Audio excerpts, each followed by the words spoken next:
Oi, gente, no episódio do Reprodução em Pauta de hoje, trouxe uma convidada super querida, que é a doutora Luciana.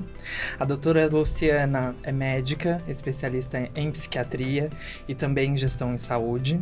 Mas o nosso papo principal de hoje é psiquiatria, obviamente relacionado aos tratamentos de reprodução assistida e também, né, como gancho aí das últimas gravações, falando um pouquinho, né, e dentro do mês internacional da mulher, a gente falando um pouco sobre como a gente pode dar suporte a essas mulheres que estão num tratamento de reprodução assistida. E pensando nisso, eu fiz esse convite pra Lu, que na verdade não foi um convite, foi uma obrigação, gente, porque quem assistiu o episódio anterior, eu não dei a opção dela negar esse convite. Mas eu vou deixar ela se apresentar um pouquinho e aí a gente vai começar a nossa conversa. Seja muito bem-vinda. Muito obrigada, Vini. Obrigada. Boa noite, pessoal. Um prazer mais uma vez estar com você. Muito bom. É muito bom poder estar aqui, poder falar sobre esse tema, poder aproveitar esse momento do ano que é tão especial. Aliás, que todos sejam, né? Mas que hoje a gente possa focar um pouquinho mais nesse tema que é muito relevante. Muito. Infelizmente, muitas pessoas, muitos casais, muitas mulheres só param para pensar isso quando ele chega, né? Mas se a gente puder antecipar algumas coisas, é muito válido.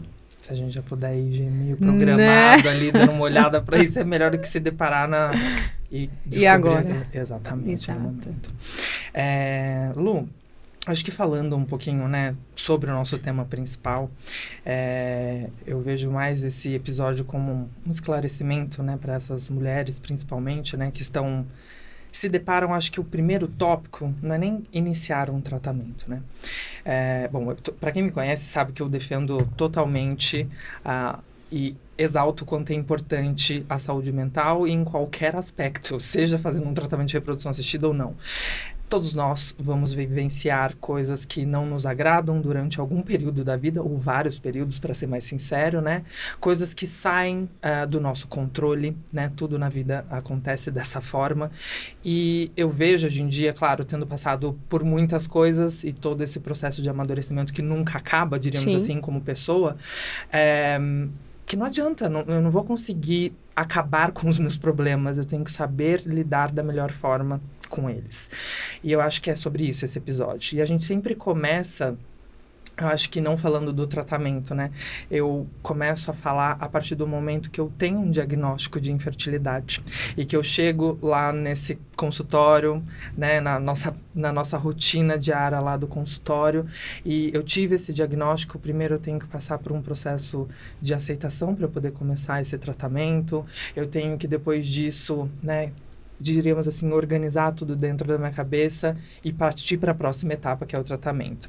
Eu queria que você falasse um pouquinho, né, como é importante isso, como é importante a pessoa saber lidar com isso tudo, para que consiga até iniciar o processo do tratamento, porque você não tem até esse processo de aceitação, e isso também acaba dificultando. Perfeito. E depois a gente vai falar um pouquinho das etapas, o tanto que isso traz mais ansiedade, né? Perfeito, Vini. Eu acho que a palavra que você falou, aceitação, ela faz muito sentido, né? Quando a gente está falando de uma possibilidade de um tratamento de FIV, depois de um diagnóstico, ou de uma possibilidade, né, de infertilidade de alguma forma, ou enfim, sempre, né?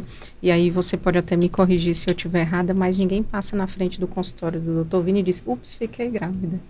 Né? A chegada lá, de alguma forma, ela é planejada. Sim. Né? E tudo que tem um planejamento tem uma expectativa. Com certeza. E tudo que gera uma expectativa tem a possibilidade de gerar uma frustração.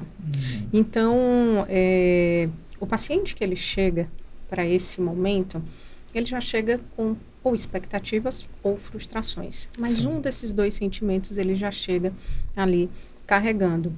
E é muito difícil você lidar com esses dois cenários. Porque quando você tem um paciente cheio de expectativas, e aí eu estou falando talvez de um casal que não teve o diagnóstico ainda, mas que está pretendendo fazer um tratamento, né? Então, ele chega com muita expectativa. Um casal que já teve o diagnóstico, mas chega com muita expectativa de resolução rápida, sem tanto custo. Geralmente é onde, né, ali o mundo... São muitas coisas, né? Muitos Exato. fatores. O que eu quero dizer é que a expectativa, ela está no mundo das possibilidades. Possibilidades são infinitas, né? Diferente de probabilidades que são finitas. Sim. Então, é muito delicado você, às vezes, chegar para esse paciente e tentar trazer ele para a realidade de alguma forma. Eu imagino que, nesse momento, você faz até um papel muito ali de psicólogo, psiquiatra, enfim, de um profissional que tem esse olhar mais delicado, mais refinado para essa questão subjetiva, né, do paciente ou do casal. Ao passo que quem também está chegando ali já num nível de frustração de alguma forma, por tentativas frustradas, por um diagnóstico, né, que, enfim, causou alguma frustração, também é difícil, porque aquela pessoa, ela olha você como, em muitos momentos, a última chance, a última tentativa, né? E às vezes eu já venho machucado, diríamos assim, né, de outras tentativas, como você disse, né? Então, é um contexto delicado e que precisa ser olhado com essa delicadeza, não somente de... Obviamente, na medicina a gente não consegue garantir nada, né? Mas tentar não somente ir para a probabilidade, tentar entender que ainda que quando você traz o paciente do mundo da possibilidade, coloca ele dentro do mundo da probabilidade, ainda assim existem muitas coisas que são subjetivas naquele momento e que a gente precisa olhar com toda a delicadeza que aquela pessoa merece. Sim. E eu acho que dentro desse assunto, acho que não só falando, né, dessa parte do diagnóstico, da aceitação, mas até pensando o momento que a gente vai traçar, né, que a gente conseguiu realmente fechar um diagnóstico, em que houve essa aceitação e que a gente vai iniciar o tratamento que é proposto, né, para aquela pessoa ou para aquele casal, enfim, sendo ele o primeiro tratamento ou sendo ele um outro tratamento, né, que eu já tenho um histórico, uma bagagem, diríamos assim, de tratamentos, né, de tentativas anteriores frustradas. Eu vejo que o principal, eu acho que isso é muito importante, eu acho que eu levo isso para mim, eu acho que todos os profissionais devem levar dessa forma, não só dentro da área da reprodução assistida, mas eu vejo com esse olhar empático, o tanto que isso é importante de acolhimento. Eu acho que a palavra é acolhimento, né? Eu acho que eu sempre tento balancear ou entrar num equilíbrio em que eu não posso, obviamente, né, só alimentar ali as expectativas e colocar como se o cenário fosse o mais perfeito possível, como se a gente não tivesse os obstáculos, como se a gente não tivesse dificuldades. Mas eu também não posso ser a pessoa matemática mesmo, porque medicina não é nada matemático. A gente tenta, né, colocar probabilidades, porcentagens, mas ela não é matemática. Mas eu também não posso ou ser tão frio a ponto de só checar aqui as porcentagens, tantos óvulos, vira tantos embriões, que tem tantos % de gravidez, como eu também não posso chegar e falar, não, tá tudo tranquilo, né? Nós temos menos óvulos, mas vamos confiar. Então, assim, é difícil, né? Tanto para quem tá ali do outro lado como paciente, Sim, como também para um profissional. E é por isso que eu acho que o acolhimento e eu falo que, assim, a conversa o mais transparente possível, eu acho que é isso que acaba dando esse match, assim, da gente poder continuar esse tratamento de uma forma que eu não fico ali só também, nossa, vai dar tudo certo, e sem olhar para as dificuldades, ou só olhando para as dificuldades sem pensar no que vai dar certo, se é que você me entende. É isso. É conhecer que ali tem um ser humano com N aspectos. É isso. Que há por trás do desejo, né, muitas vezes, da maternidade, da paternidade, tem outras questões também que precisam ser avaliadas, acolhidas e, enfim, levadas dentro de todo o processo. Muitas outras coisas. Quando eu olho, né, diríamos assim, olhando para frente, para a próxima etapa, que quando a gente inicia, né, um tratamento, a gente decidiu um tratamento proposto, e eu falo isso, assim, com convicção, porque, para quem não sabe, né, a Lu compartilha, né, nós compartilhamos, trocamos figurinhas, digamos assim, como a gente fala, né, de conhecimento eu dentro da minha área, você dentro da sua área, em pacientes em conjunto, que a gente acaba acompanhando em conjunto, que eu tenho o prazer de acompanhar em conjunto com a Lu, sendo que até um dos casos a gente não precisa nem fazer mistério, porque até no episódio anterior, né, a própria Natami colocou aqui no episódio, né, o quanto foi importante. E a gente teve esse diagnóstico da Natami meses antes do início do tratamento delas. Então, isso foi, assim, algo que deixou elas, né, muito atordoadas, né? Não tem como não falar, né? Assustadas, porque eu tô fazendo um planejamento de vida, que é constituir uma família, fazer um tratamento, engravidar, e daí, quando eu me deparo com um diagnóstico desse, né? Então, eu queria até falar um pouquinho, que você falasse um pouquinho disso, o quanto é importante, né, a gente olhar para isso, porque acho que você vai saber explicar um pouquinho melhor. Mas nós temos, por exemplo, Natami, que eu não tinha um diagnóstico prévio, né, de uma doença mental ou algum acometimento que pudesse interferir ali naquele processo, mas ele se apresentou meses antes. E talvez, olhando hoje para trás, a gente teve até essa conversa, que bom, porque a gente teve tempo, né, da maravilhosa Luciana olhar para isso, da gente conseguir ajustar, saber se precisava de medicação, qual a dose, se a medicação pode ser utilizada ou não.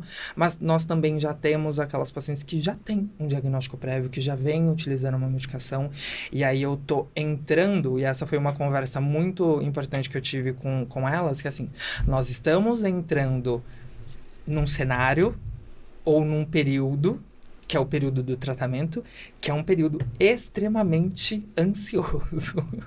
Um período em que a gente fica, né, nas expectativas, quantos óvulos eu vou ter, quantos óvulos vão ser fertilizados. Então, a Lu entende muito bem isso, porque ela acompanhou muito de perto o caso das meninas, né, da Natami e da Isa.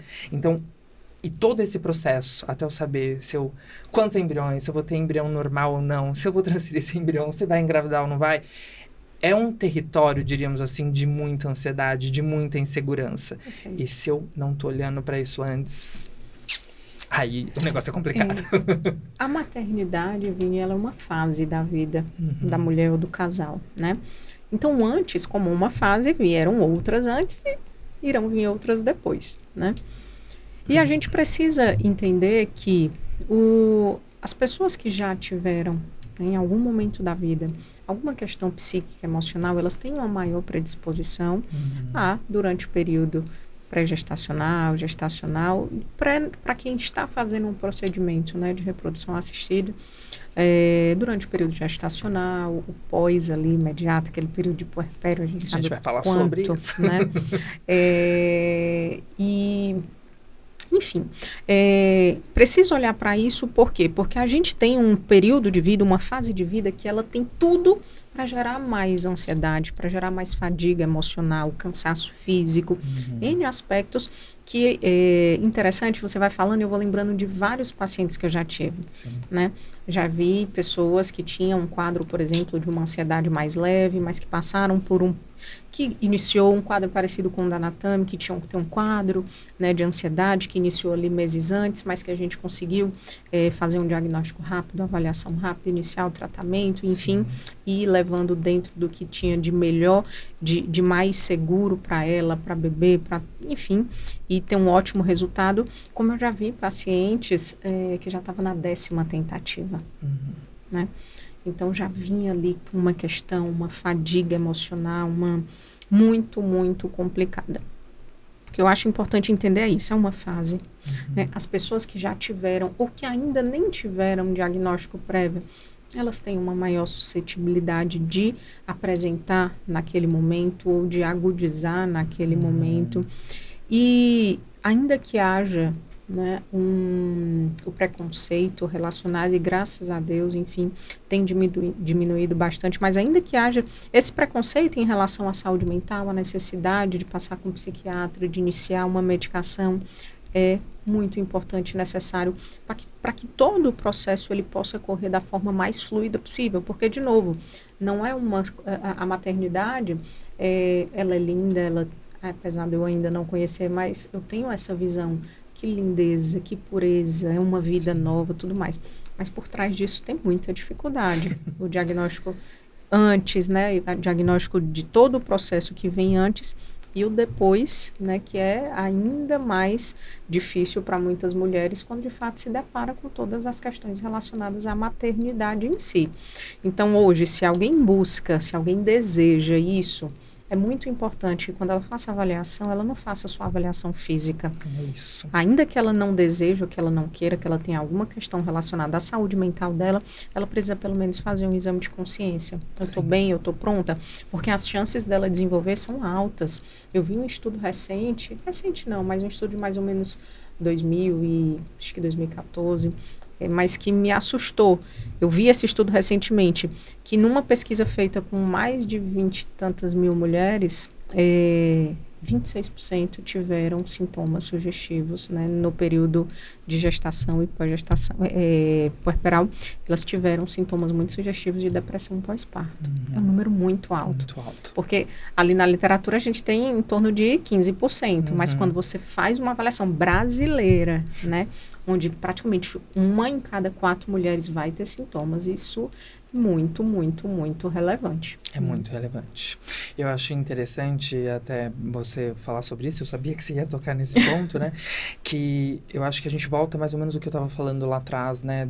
Dessa parte mais humana, do acolhimento, porque assim, eu preciso saber, e sim, eu acho que, óbvio, gente, eu sou super suspeito para falar sobre isso, porque, né, trabalho com isso, eu amo o que eu faço, e sim, eu acho que a maternidade é incrível, mas eu acho que a gente também não pode ter essa romantização Disney, Exato. que, assim, tudo é lindo, tudo é perfeito, não existem dificuldades, que não existe, né? Por exemplo, num período pós-parto, que não existe cansaço. Você não consegue, né? Às vezes, tomar banho no momento que você quer, você tem que amamentar, tem a exaustão física. Dormir bem. Mental, dormir bem. Então, assim, a gente também não pode romantizar, porque senão, eu acho que a gente, e isso eu acho que é muito importante de a gente falar, porque senão hoje a gente olha lá, rede social, e infelizmente existem pessoas que tudo bem, você pode mostrar o tanto que isso é maravilhoso e realmente é maravilhoso, mas não minta, é só não maravilhoso, minta, por favor, porque né? assim, igual eu falei, né, a vida de todo mundo, a gente tem momentos maravilhosos, mas a gente tem que enfrentar dificuldades, a maternidade não é diferente.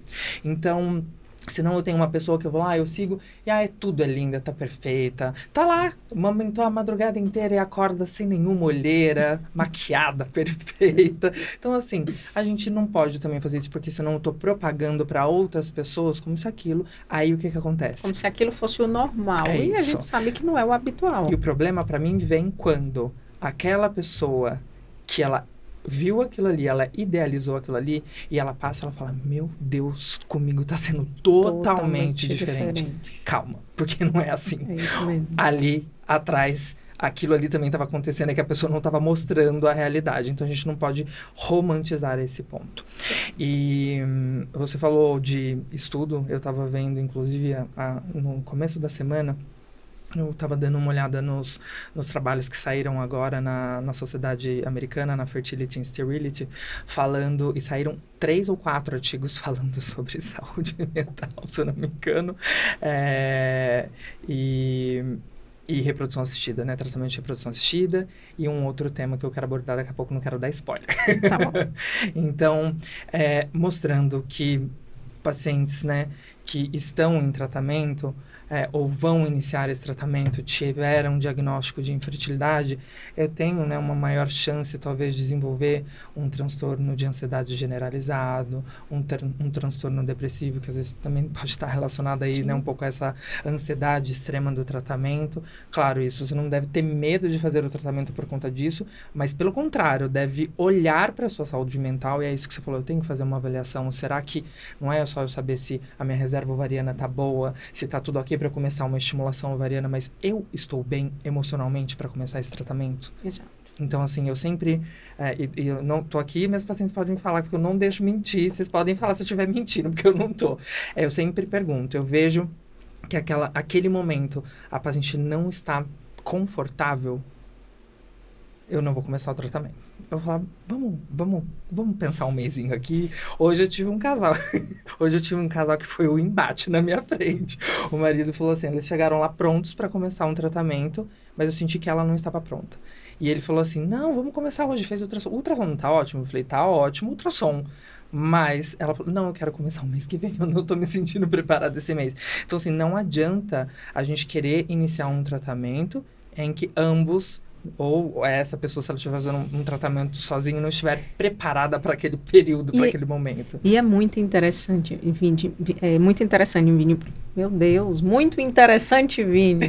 Sou eu. Porque quando o casal ele vai engravidar de forma espontânea, não tem muito, né? Eu brinco que eles vão resolver jogar sem goleiro um determinado dia, né? Aí chuta de lá e se entrar na gol e opa. Agora vamos ter que ver o que a gente vai fazer com isso, né? Mas a decisão de fazer um procedimento de reprodução assistida, ela já nasce de uma decisão. Exato. É isso que eu falei, ninguém passa ali na frente da clínica sem querer. Exato. Né? E isso traz muitos aspectos, porque desde o início, desde o momento que você decide ir lá, você já está criando ali uma expectativa, uma ideia. Vai ser, como vai ser? A questão é minha, a questão é do meu parceiro. Como que a gente vai analisar isso? A gente vai precisar de óvulo, vai ser meu, não vai? E quem vai ser o doador, né, de sêmen, enfim, se vai ser meu esposo, a gente vai conseguir em algum banco nacional, internacional, aí começa o quebra-cabeça a se formar, né? O mosaico a se formar. Eu não chamo nem de quebra-cabeça, eu chamo de mosaico, que mosaico é aquele monte de peça sem pé nem cabeça, né? Mas que no final você pode formar uma imagem bonita, né? E é isso, a maternidade não é um quebra-cabeça que no final sempre vai formar uma imagem bonita. Por isso que falei, né, da questão que você estava falando da questão de romantizar. Então, é um mosaico. Vai depender muito do seu equilíbrio, do equilíbrio do casal para formar uma imagem bonita no final daquele mosaico. Tem que iniciar, decidiu, aliás, iniciar. Vamos avaliar todos esses aspectos. Tem um outro estudo que eu vi, Vini, relacionado, e aí era um estudo mais psicanalítico relacionado à decisão, né? Onde falava muito dos aspectos, inclusive aspectos narcisistas, de casais que decidem passar por um procedimento de fertilização, que hoje está cada vez mais moderno. Você tem a possibilidade de escolher, enfim, doadores, altura, olhos, etc, etc, etc. E como tem aspectos delicados em relação a isso, eu não estou falando somente de aspectos éticos, eu estou falando de aspectos emocionais das pessoas que estão vivenciando aquilo. Como naquele momento se coloca questões pessoais, questões emocionais, traumas da infância. E muitas vezes tem pessoas tentando curar traumas da própria história, né, nessa nova história que será construída. Isso é um erro que a gente acaba cometendo porque a gente não cura o passado dessa forma, né? Então, de novo, a gente começa a lidar ali com uma situação muito subjetiva, mas que acaba que tem sido cada vez mais recorrente e que é sim possível você tratar de diversas formas e não necessariamente voltada para um embate, você tem que resolver isso e consegue ter resultado. Eu tenho uma paciente, estou bem ansiosa para ver a reavaliação dela. Nós começamos um tratamento há cerca de 1 ano e meio atrás. E o início do tratamento foi justamente pela frustração de não conseguir engravidar. Ela era uma pessoa muito religiosa, né? E para ela, a religiosidade naquele momento estava se tornando um gatilho de muita frustração. Porque ela e o esposo não conseguiam engravidar, já tinham feito algumas análises. A questão era masculina, né? E por conta deles serem muito religiosos, participar de grupos de casais, eles já tinham ali dentro de 10 anos vivenciado onde todos os casais tinham passado pelo processo de engravidar, ter filhos e tudo mais. E eles eram a bandeira do milagre. Só que esse milagre não chegava. E nós chegamos, né, ela chegou até meu consultório nessa frustração intensa, repensando e questionando Deus, a fé, a religião e tudo mais. E dentro de um desenho que a gente fez, eu decidi deixar essa temática da fertilidade dela, de um procedimento de reprodução assistida, como um segundo plano, né? E olhar para ela como mulher. Dentro desse processo, ela redefiniu algumas questões da fé dela, da religião, o que é que ela entendia por fé, por religião. Ela redefiniu alguns paradigmas que ela tinha em relação ao que era uma doação de óvulo, de sêmen, etc. Ela conseguiu definir questões pessoais dela, familiares, questões da infância dela. Ela precisou passar por um momento de separação do esposo, onde eles ficaram 2 meses separados, para também tentar redefinir algumas coisas do casal. No próprio relacionamento. Exato, né? Óbvio que isso não foi nada que a gente mapeou desde o primeiro dia. Claro, né? claro. Mas foi se construindo dentro de uma necessidade psíquica, emocional, dentro do tratamento. E hoje, 1 ano e meio depois, eles estão revivenciando todo esse processo, estão juntos, estão felizes, estão bem. E a última vez eles estavam, eles não são aqui de São Paulo, mas eles estavam numa clínica na cidade deles, justamente após redefinir N questões, passando por esse processo. Salvo engano, já estavam com 2 embriõezinhos. Ah, que legal. Eu né? fico muito feliz de ouvir isso. Então, porque... como as coisas, elas se forem, né? Assim, a decisão naquele momento não era ignorar aquela questão, mas era entender que aquela questão era secundária naquele momento. Por mais que tenha sido a dor que tenha levado ela ao consultório. Sim. E 1 ano e meio depois, tudo isso se redefine num cenário muito mais harmonioso, de muito mais condição emocional, familiar, enfim, né, onde vários aspectos que ali estavam sendo dolorosos se redefiniram e trouxeram ali um momento muito mais oportuno para que o sonho dele se realizasse. Sim, eu acho legal você trazer, né, o caso. Primeiro porque eu fico muito feliz, né? Sim. Porque, assim, obviamente, é notório o quanto você conseguiu ajudar, né, essa pessoa, esse casal. Sim. E o quanto, e realmente, óbvio, como a sua avaliação muito bem feita, a questão da infertilidade ali era totalmente secundária. Porque se eu não tivesse...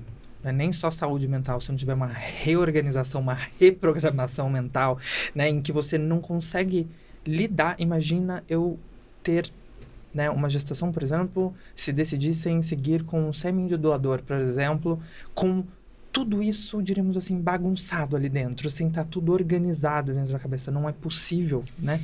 Vini, e eu tenho certeza que teve uma pergunta que eu fiz para ela que fez muita diferença em todo esse processo dela, e foi logo em uma das nossas primeiras consultas. Ela, por questões religiosas e tudo mais, ela tinha muitas questões, né?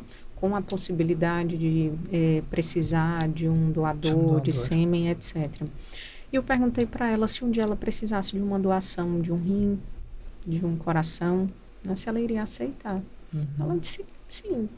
Eu disse, qual a diferença da célula de um coração para a célula que está ali no sêmen, né? De um doador? E tem perguntas que eu não espero resposta, eu quero que a pessoa só pense. Sim. E essa foi avaliar essa questão também, que por isso que eu falo, redefinir algumas questões pessoais, religiosas que ela tinha, foi, né, significante para ela.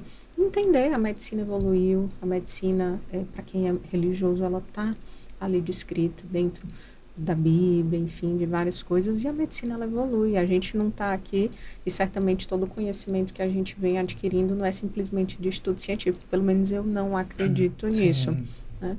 E se o primeiro médico foi São Lucas, né, nós somos só uma continuidade disso, e que essa melhoria venha dentro dessa harmonia, dessa saúde física e mental, para melhorar a vida das pessoas. É isso, eu acho que se não existe essa reprogramação mental, como você falou, eles não estariam hoje onde eles estão, eles não conseguiriam dar esse próximo passo, né? Eles não estariam agora dentro dessa clínica, já talvez tendo feito aí, né, uma estimulação, tendo 2 embriões e talvez programando a próxima etapa, que eu espero que em breve aí seja a gestação. Exato. Né? E só para eu seguir um pouquinho dentro desse caso, eu acho que demonstra muitas coisas também, o quanto não estar bem, né, do aspecto mental, diríamos assim, não traz só a frustração, mas ele traz, como você disse, né, você começa a ficar com autoestima muito baixa, porque você começa a se culpar, você começa a culpar o seu parceiro, sua parceira, você começa a ter problema conjugal, entendeu? Você começa, talvez, a entrar até em depressão, porque você começa a se culpar tanto, se colocar tanto para baixo, né? Ao invés de olhar com um olhar, de novo eu volto para a palavra de acolhimento, de se abraçar, de falar, tá tudo bem, e a gente vai ter que traçar nossa rota, traçar nosso caminho aqui, do que ficar se autodepreciando. Exato. Porque muitas vezes, não estar bem do aspecto mental, e óbvio, claro, ninguém está falando que é fácil ter um diagnóstico de infertilidade, mas se você não está bem o suficiente na parte mental, diríamos assim, ao invés de você falar assim, tá tudo bem, você pode chorar, claro que pode chorar, pode ficar triste, mas tem que levantar a cabeça e achar qual é a rota que deve ser seguida. E se você não está bem, aí você fica aqui paradinho, chorando, se autodepreciando e não sai do caminho e não acha a rota de saída. E cada dia pior. Dia pior. É isso, só cava um buraco que só vai piorando. Então, acho que é isso que eu queria muito trazer nesse episódio, que a gente está conseguindo fazer isso muito bem, porque é muito importante. Eu acho que muitas das vezes... eu vou falar como negligenciado mesmo, porque a gente não só... né, não é da parte médica, mas às vezes até da própria pessoa, do próprio casal que está procurando, existe tanto uma vontade de solucionar ou ter essa gestação o quanto antes, que parece que só a parte estratégica de usa a medicação, coleta a óvulo, faz a fertilização, transfere embrião, que é o importante, mas não é bem assim. Não é bem assim. E do mesmo jeito que eu falo que quando a gente está pensando em ter uma gestação, eu falo, eu não quero só que vocês tenham um beta-HCG positivo, eu quero que vocês tenham uma gestação saudável, né? Eu não quero que vocês tenham, por exemplo, uma gestação quadrigemelar, que fique internado não sei quantos meses na maternidade, com pressão alta, diabetes. A gente tem que pensar lá na frente. E não é só pensar lá na frente em relação a riscos obstétricos, mas é também riscos em desenvolver ou engatilhar, talvez, problemas, né, ou diagnósticos de base que eu já tinha e piorar, talvez, né, trazer gatilhos mentais, diremos assim, que possam piorar depois num processo de gestação. Porque existe uma ideia, e eu acho que é isso, já vamos falar as verdades, porque assim, senão a ideia fica também parecendo assim, então, tadinho da FIV. A gente ficar colocando a culpa do tratamento da FIV como se tudo fosse aqui. Gente, não é só no processo da fertilização in vitro. E eu sempre falo que é igual ter filho. O filho, quando é criança, tem tantos meses, traz tal problema. Quando é 15 anos é porque tá chegando a 1h da manhã da balada. Quando tem 30 é outro. Quando tem 35 é porque tá casando. E os problemas vão mudando. A FIV é uma das preocupações. É um dos causadores de ansiedade. Mas depois, se eu não estiver bem mentalmente falando, psiquicamente falando, como eu vou lidar com os 9 meses da gestação? Como que eu vou lidar com o pós-parto, né? Então, não é só pensar no tratamento, é no processo como um todo. Perfeito. Né? Nesse período como um todo. É isso mesmo. E até você falou no início que o procedimento, né, a FIV, a reprodução assistida por FIV, ela vai ter várias, né? É isso. Vou para consulta, faço os ultrassons. Eu tenho que... O meu endométrio tem que evoluir bem. Eu tenho que responder à medicação. O meu ovário tem que responder bem. É como se você fosse passando por várias provinhas até chegar... Tem que ir ticando, entendeu? Né? Então, são ali meses, né, que são desafiantes. Fora toda a alteração hormonal, que para a mulher conta, meninas. Vocês não ficam de TPM à toa. As alterações hormonais influenciam, sim, na saúde mental. Ou pelo menos em como você vai responder a tudo isso. Então, a gente também não pode ignorar essa parte. Com certeza. Que tem, além das questões emocionais, vai ter questão hormonal que vai impactar também. Ou seja, tem que estar bem o dobro. O dobro. Porque, além de tudo, vem aqui, ó, as oscilações hormonais. Ainda que a saúde mental esteja perfeita, vai dar ruim em algum momento. Só porque mexeu ali com a parte hormonal. Então... Eu tenho um casal de amigos que... Ela foi fazer na época, agora eles já têm uma filhinha, fofíssima inclusive, mas lá atrás, ela é médica também, é aquele negócio, correria, e o marido viajando pra lá e pra cá a trabalho, e ela trabalhando loucamente, resolveu que ia congelar ovos. Existe um dia, ela tava quase no final do tratamento, ela falou, amigo, você vai fazer meu congelamento de ovos. Eu falei, tudo bem, nós vamos fazer seu congelamento de ovos. E aí eu só sei que chegasse no finalmente, assim, tava quase, sei lá, pra fazer o último ultrassom e marcar a coleta. Olha, à noite tocando meu celular, o marido dela me ligando. Eu falei, meu Deus do céu, atendi Aconteceu rapidamente. Oi. Aí ele, o que você fez com a minha mulher? E ele é muito piadista, assim. Eu já comecei a ficar desesperado. Falei, o que aconteceu? Pelo amor de Deus. Aí ele, eu cheguei em casa, o apartamento inteiro apagado, ela ouvindo, tipo assim, uma música super melancólica. Cheguei no quarto, ela chorando.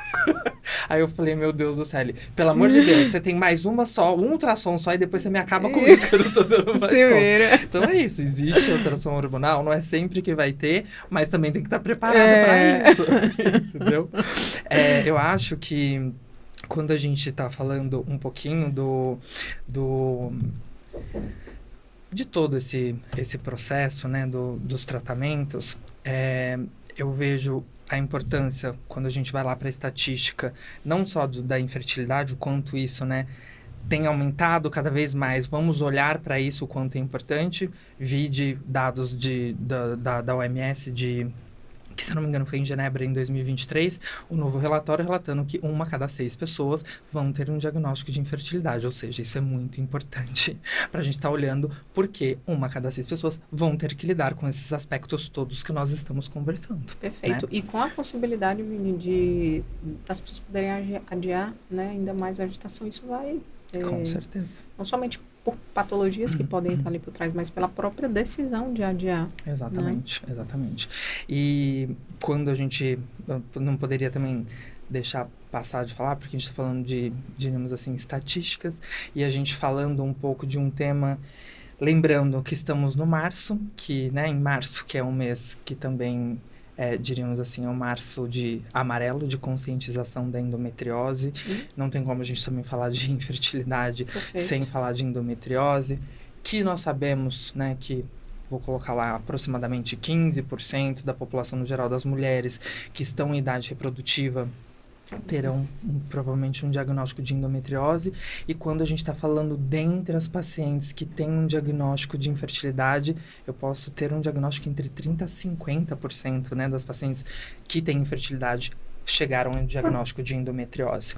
E a gente sabe que a endometriose também traz muitos aspectos, e a gente sabe, né, cientificamente, olhando na prática clínica, né, eu posso ter uma gama de sintomas, que esse sintoma pode ser desde não ter tantos sintomas, não ter tanta dor, como ter muita dor, ou, diríamos assim, de uma forma silenciosa, eu chamaria o único sintoma da endometriose ser a infertilidade, né?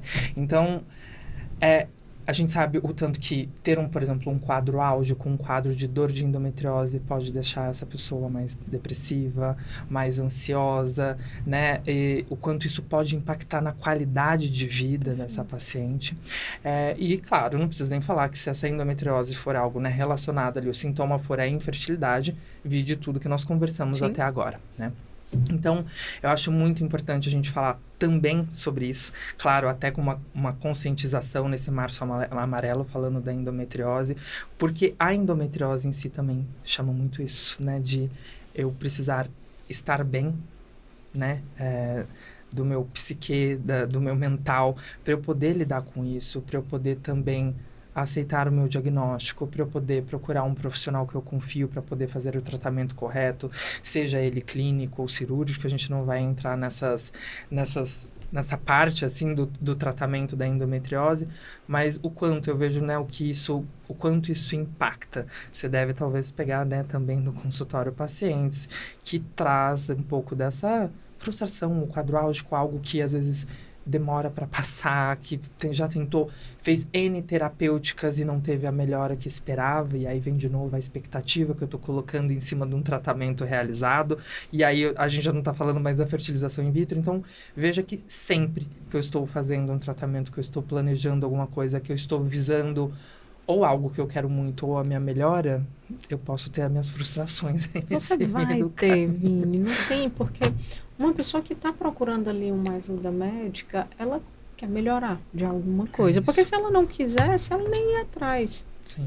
Mas, infelizmente, é aquilo que a gente falou lá no início. Dentro da medicina, ainda que você trabalhe dentro de probabilidades, de porcentagens, você não tem certeza de nada. Sim. Né? E ainda assim, a gente tem que confiar e dar o nosso melhor. Aliás, dentro do nosso juramento, a gente fala isso, né? Isso. Que não é que a gente... eu não vou mais lembrar exatamente, já são quase 15 anos.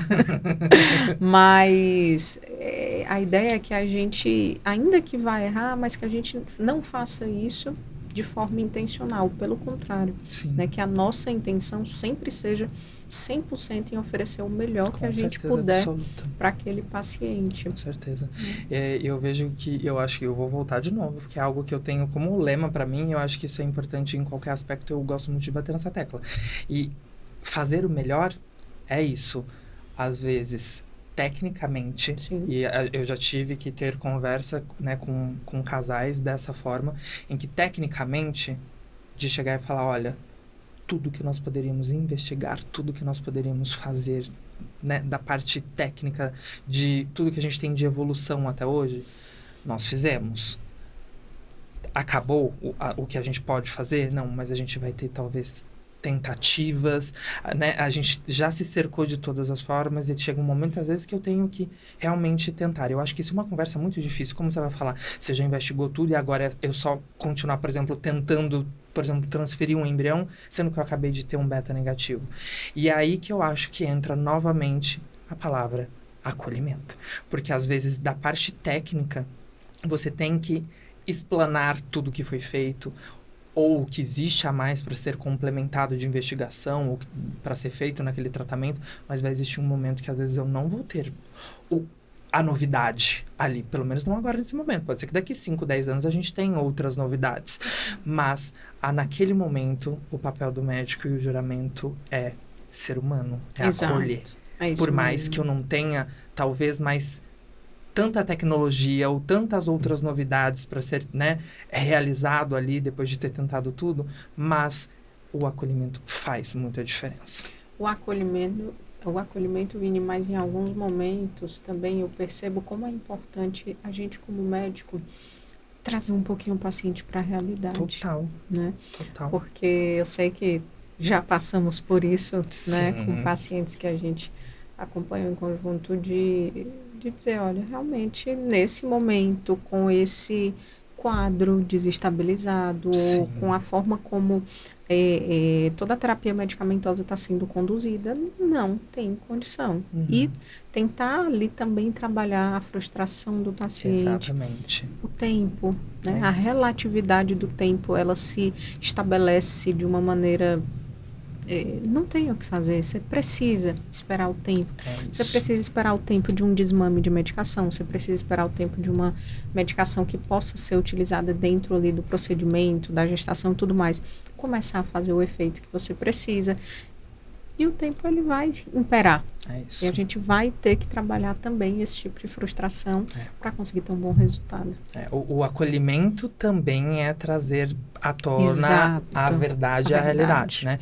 Então, até falando um pouquinho disso, eu acho que a gente pode até caminhar um pouco para esse assunto, saindo um pouquinho aí da endometriose, falando um pouco da própria gestação, né? Diríamos assim, um período logo após, ou pré-transferência ou logo pós-transferência, em que a gente teve, por exemplo, né, casos que a gente teve essas discussões. Primeiro, porque o que é importante, a gente saber discutir em relação a quais medicações podem ser utilizadas durante a gestação, e não é simplesmente, eu não estava usando essa medicação e eu tenho um diagnóstico X de ansiedade, por exemplo. E daí, amanhã, eu começo outra medicação. Não é assim. Não é assim. Tem um período de meses. Exato. Meses. Se for muito rápido, um mês, né? Então, assim, geralmente não é. É muito mais do que isso. Então, ou eu tenho que fazer troca de medicação, ou eu tenho que iniciar essa medicação e eu tenho que ter um tempo de estabilidade. Eu já tô quase virando psiquiatra, gente. Eu tô roubando a parte da Luciana. Mas é que, assim, a gente discutiu muito isso. E também tem a hora da verdade de falar assim, você, neste momento, por mais que queira, não preencher os critérios para seguir para a próxima etapa, por exemplo, para a transferência embrionária. Seus embriões estão lá congelados, mas você tem um risco de desenvolver, por exemplo, uma né, um quadro depressivo muito grave durante a gestação, porque não está estável. Um quadro, uma pessoa que tem uma bipolaridade, abrir um quadro de hipomania, de mania, que durante a gestação é gravíssimo, né? Evoluir para um surto psicótico, uma coisa assim, que é algo muito sério. E vale lembrar que, além de ser gravíssimo, a gente tem restrições em relação ao uso de medicação. A gente fica restrito em relação a isso. Então, o quanto é importante avaliar. E eu sempre falo, né? Porque você sabe, eu sempre peço. Eu tenho o ok do psiquiatra para seguir, eu tenho um relatório que tá tudo Quando eu certo. vejo o telefone do Vinícius, eu disse, ai, meu pai celestial. Lá vem ele. Porque eu acho que é isso. A gente tem que se cercar, a gente tem que ter certeza que aquele é o melhor para o paciente. Perfeito. Não adianta só... Porque, assim, às vezes eu também fico, nossa, eu queria muito que engravidasse, mas não adianta só querer que engravidar e volta a falar, não quero só que tenha um beta positivo, porque não adianta ter um beta positivo e depois, por exemplo, igual você falou, ter um surto durante o período gestacional e Deus me livre, sabe-se lá o que pode acontecer. Porque tudo pode acontecer. Perfeito. A gente não tem esse diagnóstico, né? A gente não tem como falar, não, vai só até aqui, depois daqui não vai mais. A gente não sabe, né? É por isso, Vini, que a gente tem medicações que são absolutamente contraindicadas na gestação. Sim. E é por isso que é importante, até quando você está cuidando de alguém em idade gestacional, uma das coisas que eu já tento avaliar ali, né, é se a paciente tem uma previsão, ela está dentro da idade gestacional, por mais que ela diga que não, que de jeito nenhum, você sempre fica ali com uma carta na manga, sim, porque as pessoas, elas mudam, exatamente, conhece uma pessoa nova, acontece alguma coisa. Enfim, ela tenta, né, ela quer mudar, ela quer melhorar e às vezes isso, para ela, a maternidade faz parte e a gente precisa olhar para essa parte também. Não é também parar todas as medicações, tem paciente que acaba piorando e tendo essas pioras bem significativas porque descobriu que estava grávida, joga tudo para cima e não vou tomar mais nada. Também não pode ser assim, né, mas é o que a gente tem falado desde o início, precisa ser uma decisão e precisa ser um momento em que é passado ali por todos esses estágios e para que seja feito da melhor maneira possível para a mãe, para o bebê, para a família, né, para todo mundo que vai estar envolvido dentro daquele processo. É isso, e pensando que a gente está ali, né, olhando para... Eu tenho que tomar um cuidado, não só de estar estável antes da gente fazer a transferência, como a medicação ser adequada e não aumentar riscos, por exemplo, de malformação fetal durante o período gestacional. E de talvez lá na frente, eu também, igual você falou, eu ter medicações talvez alternativas caso algo aconteça para que possa ser utilizado a mais. Isso. E não só nesse período durante a gestação, mas como a gente já comentou aqui, no período pós-parto, que a gente, né, tem riscos aí de depressão pós-parto, enfim, não que isso sempre vai acontecer, mas existe esse risco. Aquela tristeza pós-parto que é comum, é normal praticamente de acontecer, acho que chega a quase 80%, né, das mulheres passa ali por um período transitório transitório. Não deve ser confundido com um quadro depressivo e tudo mais, mas para que os diagnósticos eles sejam cada vez mais assertivos e as terapias elas sejam, né, cada vez mais adequadas, precisa haver esse olhar. O que acontece muita gente é que depois que tá pegando fogo no circo todo, no quarteirão do circo e naquela cidade onde o circo estava, a pessoa chega e resolve. Você vai dizer, pera, né, que enquanto é uma vela eu consigo aqui rapidamente. Quando chegou o né, aí calma que a gente tem que... É exatamente isso. Mas Lu, se a gente deixar, eu acho que a gente fica umas 3 horas aqui falando, porque eu falo bastante, ela também fala bastante, mas eu queria te agradecer muito por ter aceitado esse convite. Muito obrigada.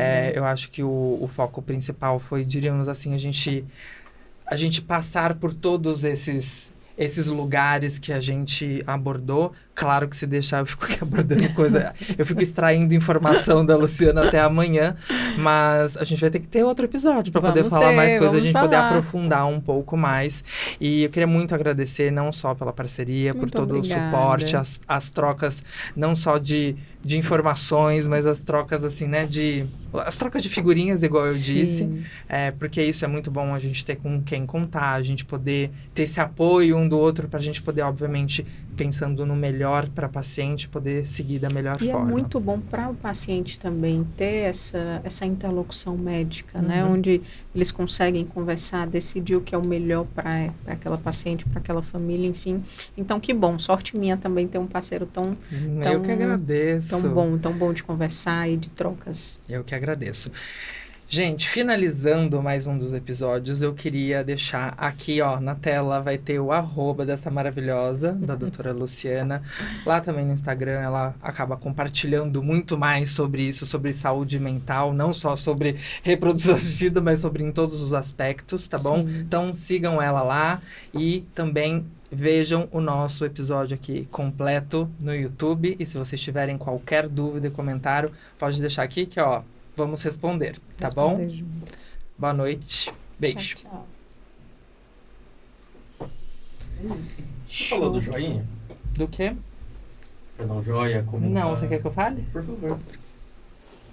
Eu dei uma errada que eu falei boa noite, não precisava, mas tudo bem. Eu falei também, mas vida que segue. Você quer que eu volte tudo? Pode Tá bom. fazer sem boa noite. Então tá bom. Gente, seguindo então mais aqui pro final, né, do nosso episódio, já agradecer a doutora Luciana, eu queria deixar aqui o @ dela para vocês seguirem, que lá no Instagram ela também fala muito mais sobre saúde mental, não é só sobre reprodução assistida e saúde mental, mas num aspecto geral da saúde mental. Então, assistam também aqui nosso vídeo completo no YouTube, deixa o seu like aí pra gente, se tiverem dúvidas, deixem aqui nos comentários, que eu me comprometo, eu e Luciana, em responder para vocês. Se vocês quiserem, a gente pode abrir caixinha de perguntas e responder tudo para vocês, tá bom? Muito obrigado. Tchau, tchau.